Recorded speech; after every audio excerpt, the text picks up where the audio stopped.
Olá galera do Bonsai Sul de Minas, Diogo Sneiger falando para mais um vídeo. Muita gente já pediu, muita gente já perguntou e pediu para falar sobre o quê?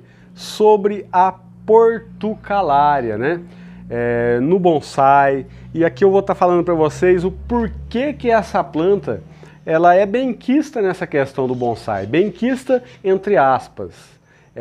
Toda vez que eu falo entre aspas, galera, é porque tem algumas vertentes, tem algumas subjeções nessa questão de quando eu falo entre aspas, né?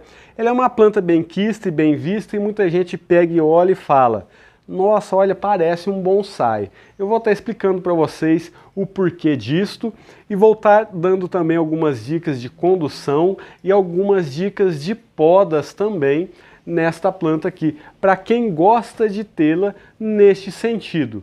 E aquela questão também, é um bonsai? Pode ser um bonsai ou pode não ser um bonsai? Nós vamos falar sobre isso um pouquinho também. Vamos dar uma olhada nessas plantas de perto e fazer uma análise e ver também o quanto essas plantas podem nos ensinar a praticar a arte do bonsai. Elas nos ensinam muito. Você não tem noção o quanto essa planta nos ensina sobre fazer bonsai. Aqui nós podemos falar assim portucalária, né? Mas também tem aí a planta jade, tem uma também que é chamada de pata de elefante, várias plantas, né? Várias espécies deste segmento aqui tem essa característica que vamos falar. Não precisa ser apenas a portucalária, né? Algumas pessoas chamam de bálsamo também, mas isso aqui não tem nada a ver com bálsamo, tá? Essa planta que ela não é comestível, diferente do bálsamo, que é até aí uma planta com propriedades medicinais. Dá uma olhada nessas duas plantas, me fala para mim. Você não queria ir encontrar um pré-bonsai já dessa maneira? Ou fazer uma planta, uma coleta de uma planta? Imagina se isso aqui fosse um Pithecolobium, se fosse um Pithecolobium do Mossum, já pensou? Imagina se isso aqui fosse um Acer, ou se fosse um Junípero. Por que que essa planta é tão vista e quando a gente olha nessa planta e já pensa logo assim em um bonsai? Porque essa é um tipo de planta que ela cresce com aspecto proporcional naturalmente.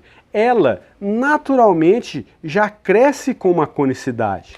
Dá uma olhada na conicidade deste tronco principal, por exemplo.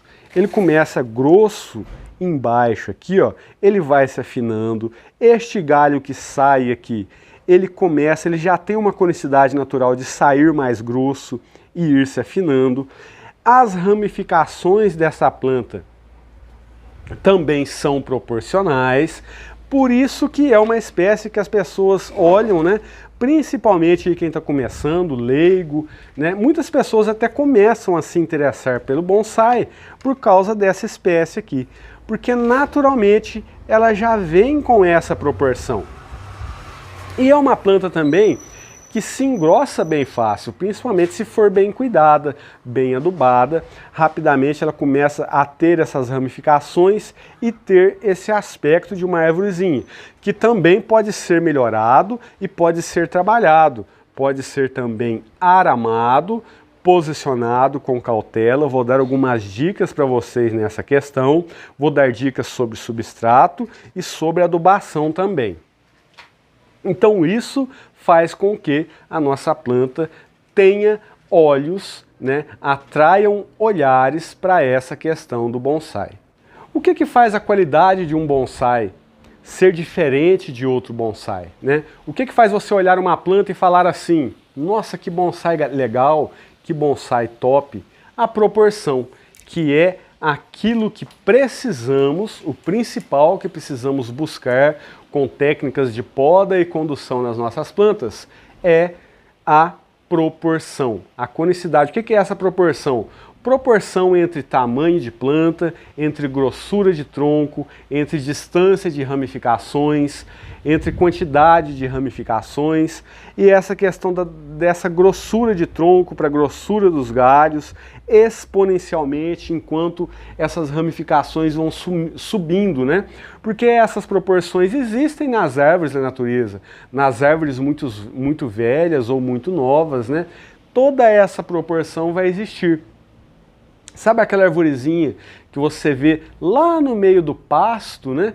Que você pega e olha aquela árvore sozinha, às vezes algumas vacas lá deitadas debaixo daquela árvore, você fala, nossa, olha lá aquela arvorezinha, parece um bonsai. Na realidade, não é que aquela arvorezinha parece um bonsai, mas um bonsai precisa parecer aquela arvorezinha. E todas as nossas técnicas de cultivo, de condução, de tracionamento, é para poder levar aquela ilusão de ótica, porque o bonsai, na realidade, nós tentamos aplicar na planta pequena uma ilusão. Essa ilusão ela pode tanto ser com algumas coisas que vai disfarçar, né, o olhar. Você vai olhar uma planta e de repente a maneira que ela está conduzida está disfarçando alguma coisa nela que desvie dessa proporção, ok? Então tem tudo isso aí nessa técnica.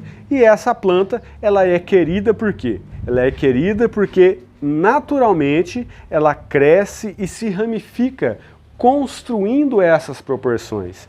E se a gente faz algumas limpezas, como por exemplo essa aqui, ó, ela tem uma mudinha crescendo aqui, ó, uma filhinha, né?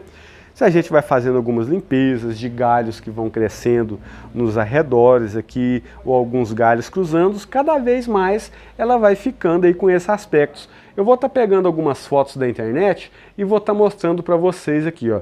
Dá uma olhada aí em alguns trabalhos bem mais refinados, utilizando plantas desta espécie aqui, ou então de espécies irmãs, né? Desta linhagem de portucalária, pata de elefante. Dá uma olhada para vocês verem como que existem trabalhos aí bem elaborados, bem conduzidos, e eu vou estar passando para vocês agora algumas dicas de poda para essa planta aqui e algumas dicas de condução que vão fazer a diferença aí caso você não tenha experiência ainda com a condução dessa planta. Alguns pontos positivos para essa planta aqui é que ela se quebra com muita facilidade. Por exemplo, se eu bater a mão aqui, eu posso facilmente perder um galho importante dela se quebrando. Ela é muito quebradiça. Por isso, se tratando em aramagem, se nós formos aramar algum desses galhos aqui, né, dando movimentos ou não, se eu facilitar muito, né, se eu errar na mão aqui, facilmente esse galho se desprega. Porque se a gente olhar de pertinho, a gente vai ver que a nossa planta aqui, ela cresce por gomos. Estão vendo aqui, ó, um gomo, 2 gomos, e esses gomos vão seguindo. Chegou aqui, ó, mais gomos, ó. Mais gomos, mais gomos. E nesses gomos é que existe o quê?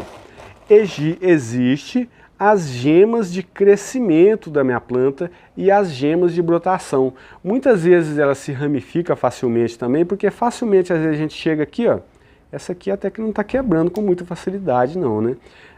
Facilmente a gente chega aqui e quebrou esse gominho. E facilmente ela vai me ramificar neste gominho quebrado aqui. E eu vou estar passando para vocês uma maneira de podar essa planta aqui, porque ela também a gente não pode podar em qualquer local, ok? Vou estar tirando um pedacinho dela aqui, ó. Como por exemplo, vou fazer uma poda aqui, não está mostrando, né? Ainda bem que eu vi. Por exemplo, vou cortar aqui. Vou cortar aqui para mostrar para vocês e vou falar também sobre o cicatrizante que devemos utilizar nessa planta aqui ou que podemos. Aqui eu tenho uma bifurcação na minha planta aqui. Eu vou tirar esse aqui como se ele não existisse, tá? Ó, estou refinando um galho, podemos dizer assim. Vamos dizer que eu quero gerar mais uma bifurcação depois desta aqui. Estão vendo os gominhos? Aqui, ó, eu tenho um gomo aqui, tenho outro aqui, outro aqui. Quando eu vou fazer a poda na minha planta, eu preciso fazer a poda no meio, ok? Vou arrumar um jeito aqui para o celular focar mais rápido, porque para quem gosta de conduzir isso aqui vai ser muito importante aprender sobre, ok? Vamos lá. Quero gerar mais uma bifurcação. Estão vendo aqui a minha linha? A minha linha está aqui, ó. Se eu quero a bifurcação aqui, nessa linha onde a minha tesoura está, tem até uma gema latente aqui, tá vendo? Vamos fingir que ela não existe. Então eu vou fazer a poda entre meio a linha de cima e entre meio a linha de baixo, ó. Eu fiz a poda. Este gominho que ficou da parte de baixo, da parte para cima, ele vai se secar, ok? Ele vai se secar e com o tempo você vai passar a mão, ele vai até cair.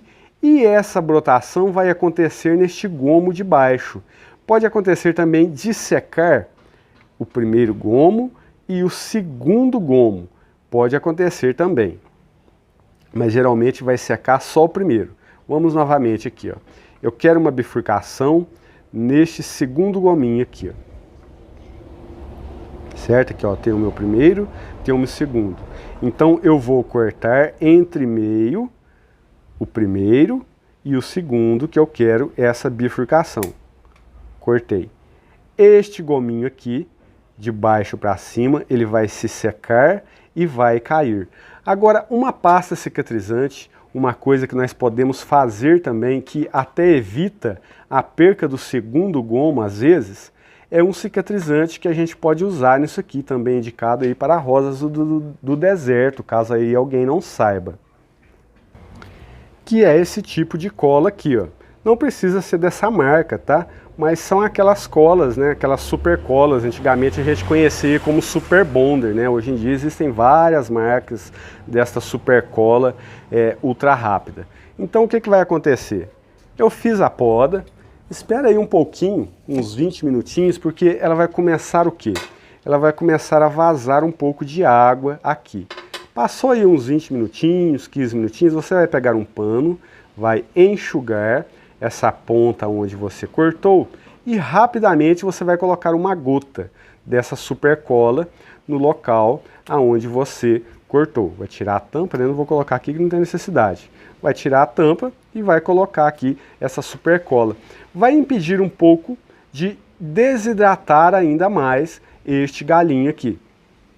Vai evitar também, às vezes, de perder o segundo gominho dessa planta, ok? O primeiro gominho, ele vai secar e vai cair, certo? Aí a minha brotação geralmente vai acontecer bifurcada nesses locais aqui. O mesmo pode acontecer também para algumas podas drásticas que possamos talvez vir a fazer, caso seja necessário, como por exemplo, se eu quiser fazer uma poda drástica aqui, a minha planta vai me responder com algumas brotações. As podas drásticas ainda é mais necessário ainda, né, você esperar esses 15 minutinhos, ela merejar um pouquinho dessa água, você ir lá com um pano secar essa água e rapidamente ir lá e colocar uma super cola. Diogo, posso colocar cera de abelha? Pode também, mas a super cola você vai aí ter um resultado melhor. Às vezes a cola até destaca. Quando essa cola destacar, aí você pode pegar aquela capinha daquela cola que destacou e pode até colocar mais um pouquinho. Essas podas drásticas a minha planta talvez vai responder em vários outros locais também. Então os brotos que surgirem que você achar que não vai ser relevante para a condução dessa planta, você vai deixando.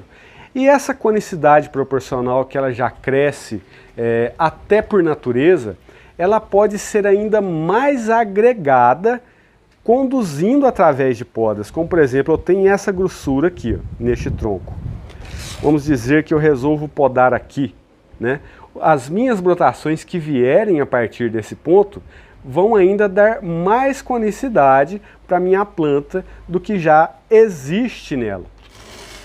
Como, por exemplo, se eu quisesse fazer uma poda de compactação, ó, dá uma olhada. Todos esses brotinhos aqui em cima, eu poderia muito bem trazê-los todos para trás para que haja, né, e aconteça uma ramificação mais compacta na minha planta. Estão vendo aqui? Posso muito bem ir por este caminho. Uma questão também de deixar ficar com os brotos que crescem mais para cima. Estão vendo aqui, ó? Talvez esse galho aqui saia... Opa, calma aí. Estão vendo aqui esses brotinhos que crescem na parte de cima? Para a construção de patamares também, posso dizer, faço uma poda aqui e vou ficando com esses brotos que vão mais para cima, retirando aí algumas trifurcações, etc. E é uma planta bem fácil da gente estar aí construindo essa ramificação. Vamos falar agora aí sobre substrato e rega com essa planta aqui. Falando agora aí sobre substrato para a nossa planta e a adubação da nossa planta. O substrato para essa planta aqui, ele precisa ser um substrato drenante, né? Ele pode ser um substrato mais argiloso, não tem problema, desde que argiloso, mas que ele possa ter assim um pouco de aeração, para que nós possamos também ter raízes, né, nessa planta aqui.